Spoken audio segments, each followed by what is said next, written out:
Ser editor de vídeo parece fantástico, não é? Trabalhar de onde você quiser, trabalhar com o que você ama, ganhar bem, mas será que a realidade é essa mesmo? Se você já pensou em ser um editor de vídeo, esse vídeo vai abrir os seus olhos. Hoje eu vou te mostrar que a vida de um editor de vídeo não é só criatividade e liberdade. Tem muito prazo apertado, cliente indeciso e muita dor de cabeça com tecnologia. Eu vou te falar sobre os mitos que vendem por aí e como é que você pode fazer para contornar cada uma dessas situações. Bora ver o que realmente acontece atrás do teclado dos editores?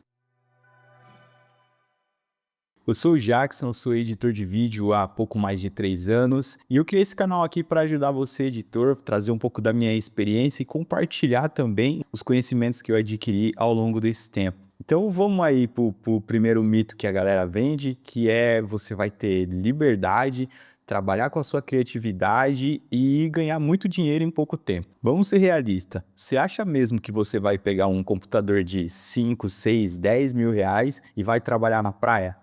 Vamos ser realistas? Ninguém vai fazer isso. Você acha que você vai pegar um computador e vai para um hotel e vai ficar lá o dia inteiro trabalhando, como é mostrado em vários vídeos por aí? Cara, isso não vai acontecer. A maioria dos editores vão ter o seu espaço na sua casa, que é muito mais confortável, ou vão trabalhar dentro de alguma empresa, vão cobrir uma carga horária de 6, 8, 10 horas por dia. Então, essa parada de que você pode trabalhar em qualquer lugar, pode, você pode trabalhar em qualquer lugar, mas isso não é viável. Isso não é viável. Não é viável você trabalhar na praia, um monte de gente passando para lá e para cá, o cara ali que tá doido para levar o seu computador embora, você não vai conseguir se concentrar, você não vai conseguir executar o seu trabalho. Então, todas as vezes que você vê uma propaganda assim, alguém querendo te empurrar um curso falando que você vai ter liberdade geográfica, cara, desconfia. Você vai ter liberdade geográfica sim. Hoje eu moro numa cidade do interior e trabalho com o pessoal que está na capital. Eu poderia morar na Argentina, no Canadá, no Japão, qualquer outro lugar e continuar trabalhando com o pessoal porque eu só preciso de internet. Agora, eu não vou editar no Starbucks, eu não vou editar em Copacabana, eu vou editar da minha casa em qualquer lugar do mundo onde eu estiver morando. E ainda dentro desse mito, a questão de horário, né? Você vai ter liberdade geográfica e liberdade de tempo, de horário, né? Se você trabalha de madrugada e o seu cliente trabalha de dia, que hora que essa comunicação vai acontecer? Se o mercado como um todo trabalha em horário comercial, obviamente que você também vai ter que estar disponível dentro do horário comercial. É claro que para atender certas demandas, a gente acaba estendendo um pouco o horário, a gente começa a trabalhar um pouco mais tarde, mas o ideal é que a gente trabalhe dentro do horário comercial. Então não pense você que você vai dormir até 2 horas da tarde e vai acordar, tomar seu café, vai começar a trabalhar às 5 horas da tarde. Não, dentro desse horário, inúmeras reuniões já aconteceram, o seu cliente já te chamou 10, 15, 20 vezes, já te pediu um monte de ajuste e ele tá lá doido da vida porque você ainda não respondeu ele. Então essa parada de horário, eu vou trabalhar de madrugada e dormir o dia inteiro, se você realmente quer viver de edição, isso não vai acontecer. Outro mito que tá dentro de trabalhar de qualquer lugar, trabalhar em qualquer horário e ganhar muito bem, o ganhar muito bem vai levar tempo. Eu tô editando há 3 anos e durante 2 anos eu ganhei o suficiente para eu sobreviver, né? Ganhava mais do que eu ganhava como CLT, mas não me sobrava dinheiro. Eu trabalhava, era bem remunerado, entre aspas, nada perto do que eu ganho hoje, mas demorou 3 anos para eu chegar nos clientes ideais, nos clientes que realmente me pagam aquilo que eu acho justo. E trabalhar muito ganhando pouco e ganhando na quantidade para eu chegar hoje num valor que é ideal, onde eu trabalho pouco e recebo muito, mas isso demora tempo. Então, esse é o primeiro mito que a gente tem que levar em consideração aí, tirar ele da cabeça, porque trabalhar de qualquer lugar não é igual é mostrado pra gente, trabalhar em qualquer horário não é igual é mostrado pra gente, não é igual a gente imagina, e ganhar bem leva tempo. Expectativa número 2 que a gente precisa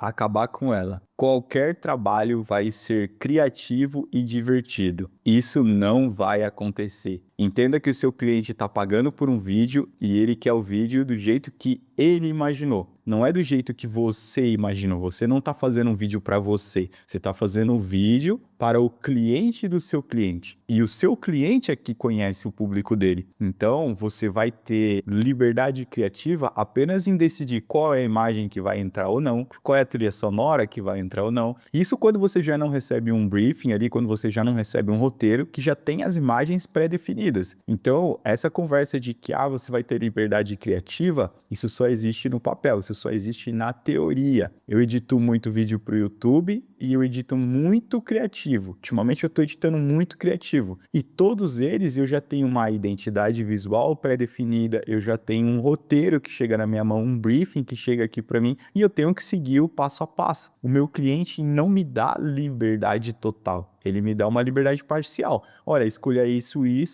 aquilo, mas a palavra final é a dele. Então, esse mito de você vai ser criativo o tempo inteiro, você vai conseguir fazer aquilo que você quer, isso não é verdade. E o mito número 3, esse mito aqui pega demais, que é o quê? A hora que eu aprender a editar, a hora que eu dominar a ferramenta, a hora que eu desenvolver a minha técnica, eu vou ser muito bem remunerado. Cara, não é assim que funciona. Você precisa aprender a vender o seu trabalho. Tem muito editor que eu conheço, que são amigos reais, assim, que eu converso praticamente todos os dias, que editam muito mais do que eu, que tem uma técnica muito mais apurada, que conhece a fundo todas as ferramentas, que são pessoas que quando eu tenho alguma dúvida, eu chamo eles e de imediato eles já respondem, eles já me ajudam e que ganham menos do que eu. Por quê? Porque eu desenvolvi uma técnica de venda que é melhor do que a deles. Na hora de vender o meu produto, na hora de vender a minha edição, eu consigo agregar mais valor e cobrar mais caro, coisa que eles ainda não desenvolveram. Então, você só editar a ferramenta, você só saber editar,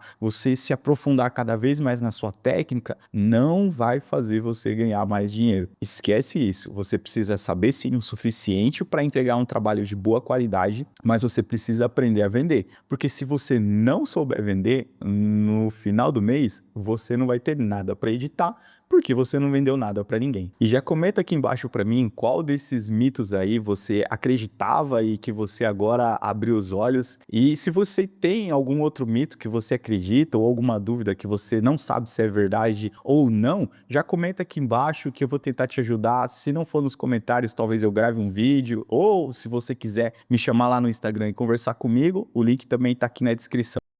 Tá, Jax, e como é que eu faço para contornar essas situações? Como eu falei, a questão de você trabalhar fora de casa, eu acho que não tem muito o que fazer. Você pode trabalhar de qualquer lugar do mundo, mas você vai ter que ter o seu espaço ali, um lugar onde você consiga realmente se concentrar naquilo que você está fazendo. Não dá para você trabalhar com alguém falando do seu lado, alguém te distraindo, porque por isso que a maioria dos editores trabalham com um fone de ouvido, né? Eu tenho o meu espaço aqui, então eu só uso o fone quando eu vou fazer um tratamento de áudio, quando eu estou fazendo a parte final do vídeo, mas 90% do vídeo eu escuto direto no monitor, né? Então eu tenho um espaço aqui que é só meu, tranquilo para eu editar.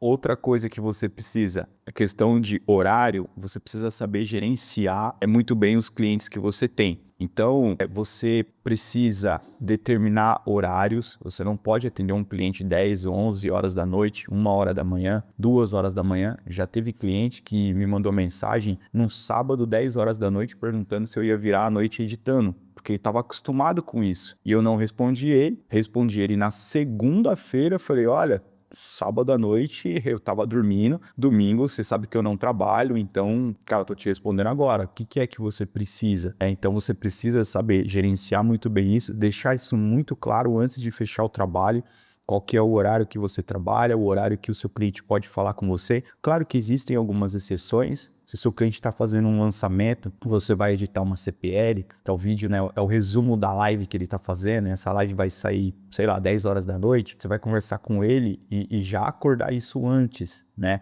Não é algo que ele vai fazer uma live 10 horas da noite, vai te chamar e falar, olha, edita esse vídeo aqui para mim. Não, não é assim. Você precisa já conversar isso antes. Para você evitar muita dor de cabeça, já estabeleça a quantidade de ajustes que você vai fazer no vídeo. Eu não costumo fazer isso porque eu conheço bem os clientes que eu estou trabalhando, então eu não coloco uma quantidade pré-determinada, porque geralmente voltam poucos ajustes, mas cliente quando está, principalmente no começo, que você ainda não sabe o que aquele cliente espera de você, que você ainda está se entendendo com ele, é interessante que você tenha um limite para a quantidade de ajustes, porque senão vira uma coisa interminável. E aí um trabalho que você ia terminar às 5 horas da tarde, você vai trabalhar até 10, 11 horas da noite e vai ser ajuste sem fim. Então você precisa ter pré-determinado essa quantidade. É o horário que você vai trabalhar, o horário que você vai se comunicar com o seu cliente, seja com uma reunião ou seja para pedido de ajustes, e a quantidade de ajustes que ele pode fazer. Outra coisa que vai te ajudar muito na questão de horário é você conhecer o seu fluxo de trabalho.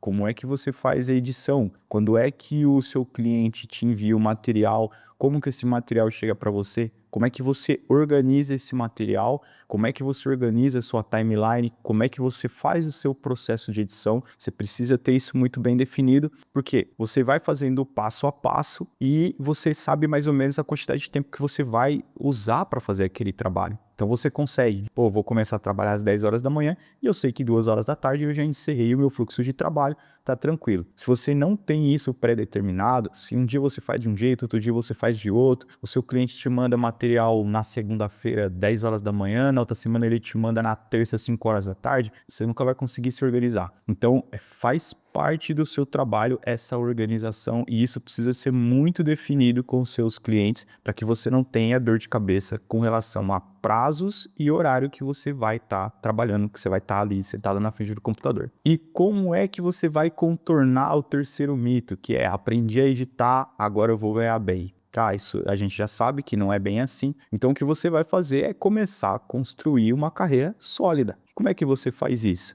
Você vai começar a atender clientes, geralmente você vai começar como freela, talvez você comece numa agência, mas você vai montando a sua carteira de clientes, você vai montando o seu portfólio e à medida que você for preenchendo as vagas que você tem no seu horário de trabalho, você vai subindo o valor das suas demandas. Pô, Jax, não entendi. Vou te falar. Se você consegue atender 5 clientes e você começou a cobrar R$ 1.000 de cada cliente, e tem clientes que você vai gostar mais de editar, tem clientes que você vai gostar menos, que vão te dar mais trabalho. Se aparecer um sexto cliente, você vai subir o valor para esse sexto cliente. O que você vai fazer? Se você cobrava R$ 1.000, você vai cobrar 1.500. Se esse cliente te pagar esses 1.500, se ele estiver disposto a pagar esses 1.500, você vai dispensar esse cliente que te dá trabalho, que está te pagando R$ 1.000, botar esse de 1.500 no lugar. Isso pensando em você trabalhar só você. Agora, o que você pode fazer também é contratar um novo editor, trazer esse cliente que vai te pagar 1.500, pegar esse cliente que está te dando trabalho que paga R$ 1.000 para você, você passa essa demanda para um novo editor e fica com o seu cliente de 1.500. E à medida que você vai fazendo isso, você vai subindo o seu valor. Então você tinha 5 clientes que te pagavam 1.000, agora você tem 4 clientes que te pagam 1.000 e um que te paga 1.500. Depois você vai ter 3 que te pagam 1.000 e 2 que te pagam 1.500. E assim você vai subindo. Hoje eu tenho um cliente que me paga 2.500, eu tenho um cliente que me paga 3.500 e eu tenho um cliente que é freela, que ele só faz lançamento, então ele só me chama quando é lançamento, mas quando ele me chama é coisa de 6, 7, 8 mil reais. Então hoje eu não pego um cliente de R$ 1.000, eu pego esse cliente de R$ 1.000 e já passo ele para um outro editor. Não sou eu que vou editar, eu vou ganhar em cima. Eu fechei lá com R$ 1.000, vou passar para outro editor por 500, por R$ 600 e vou ganhar em dinheiro em cima só para fazer essa intermediação. Pegar o material desse cliente, colocar para o editor, quando o editor finalizar, eu volto para o cliente, eu só faço essa intermediação e ganho em cima. Então, para você realmente ter uma carreira sólida, você vai começar ganhando pouco, você vai montar sua carteira de clientes, você vai aprimorar sua técnica, vai aprender a vender e conforme você vai vendendo, você vai melhorando os seus clientes, vai melhorando o seu faturamento. Mas então, Jax, vale a pena ser editor de vídeos ou não? Olha, se você entrar na carreira de edição acreditando nesses mitos, que você vai ter liberdade geográfica, liberdade de tempo, que você vai ganhar muito em pouco tempo, que vai ser só criatividade, liberdade total, você vai se frustrar. Agora, se você entrar nesse mercado de trabalho encarando como uma profissão, como uma prestação de serviço e souber lidar com todos esses percalços que vão ter no meio do caminho, a profissão de edição de vídeo, né, de editor de vídeo, ela é fantástica, ela é maravilhosa. Hoje eu consigo, e aí sim eu falo que é ter liberdade geográfica e liberdade de tempo, hoje eu consigo parar minha agenda, falar para os meus clientes, olha, semana que vem eu vou viajar, eu não vou trabalhar a semana toda, então o que vocês forem precisar, adiantem para essa semana que eu consigo atender vocês, e aí eu estendo meu horário de trabalho, chamo algum outro editor para me ajudar e consigo tirar meus 5, 10, 15 dias de descanso tranquilamente, coisa que você não consegue fazer se você estiver trabalhando numa empresa. Você não consegue chegar pro seu chefe e falar, ô chefe, semana que vem eu não vou trabalhar, adianta meu trabalho para essa semana. Cara, você não tem essa liberdade. Então, a profissão de edição de vídeo vai te dar essa liberdade, mas você precisa saber lidar com todos esses percalços que tem. Você aprendendo a contornar isso é só felicidade. Então, comenta aqui embaixo se você já chegou nesse patamar de poder ter liberdade de tempo ou se você ainda está acreditando nesses mitos. E se esse vídeo te ajudou de alguma maneira, se inscreve aí, deixa seu like